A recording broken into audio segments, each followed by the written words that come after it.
Oke, dari sini kita bisa lihat bagaimana sensitifnya bahasa Arab.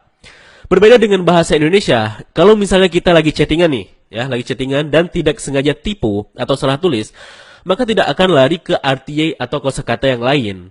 Kalaupun tipu, ya kita bisa tahu apa kosakata yang benarnya, karena nggak jauh beda lah. Tapi kalau bahasa Arab tidak demikian, salah sedikit langsung lari dan maknanya juga jauh sangat berbeda. Nah, kenapa hal ini penting sangat? Karena kita sebagai muslim tidak bisa jauh-jauh dari bahasa Arab. Dalam sehari kita salat 5 kali, oke, dalam 5 kali sehari. Dan coba bayangkan kalau misalnya dalam salat kita suka salah baca ayat ataupun doanya. Niatnya mau berdoa untuk kebaikan, malah jadinya keburukan akibat salah baca. Nah, khususnya surat Al-Fatihah. Karena surat ini merupakan rukun dalam salat dan pasti dibaca di tiap rakaat. Dan semua ibadah salat pasti dibaca surat Al-Fatihah tentunya.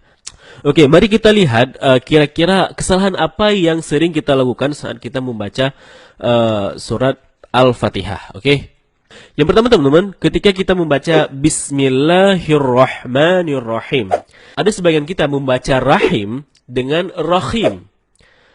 Ini merubah makna. Rahim artinya yang maha penyayang. Sedangkan Rahim artinya maha merdu. Bacaan yang benarnya insya Allah dengan huruf H. H dalam tenggorokan. Jadinya Rahim, bukan Rahim. Kalau teman-teman bacanya Rahim, itu dapat merubah makna atau arti dari ayat suci Al-Quran. Kesalahan kedua, ketika membaca Alhamdulillahi Rabbil Alamin.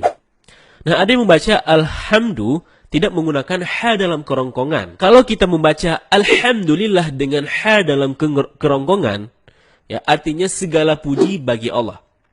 Nah sebaliknya, kalau kita baca Alhamdu, H bukan tenggorokan, maka artinya segala kematian.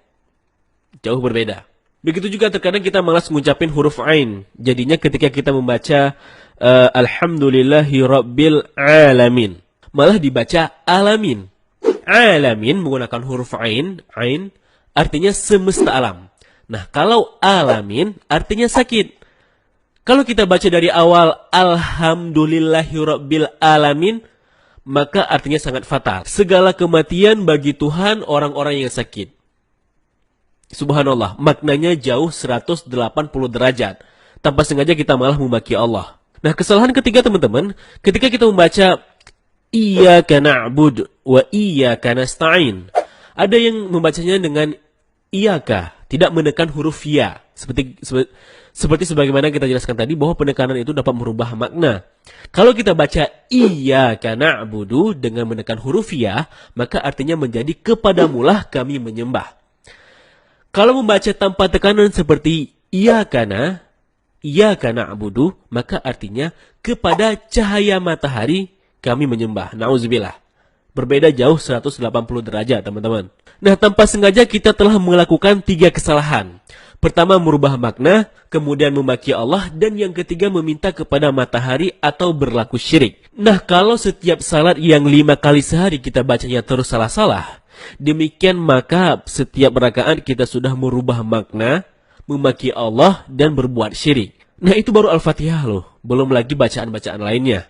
Jadi yang awalnya ibadah untuk memuja dan berdoa kepada Allah, malah sebaliknya. Inilah sebab kenapa bahasa Arab atau bahasa Al-Quran sangat berbeda dengan bahasa Indonesia. Seperti video yang sedang viral sekarang ini, di mana Al-Fatihah dibaca dengan Al-Fatihah. Nah teman-teman, Al-Fatihah artinya pembuka. Sedangkan Al-Fatihah ya dari kata fataka. Kalau kita lihat dari kamus artinya membunuh, menghancurkan, atau menghapuskan. Sangat jauh berbeda. Nah, dari nama surat saja kalau salah sebut bisa merubah arti 180 derajat. Gimana lagi teman-teman kalau beserta dengan isi-isinya, isi suratnya.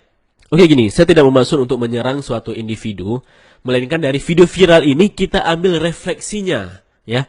Kita renungi dan kita ambil ibrah. Kita nggak menyerang individu, bisa jadi juga itu karena cuma kesilapan penyebutan.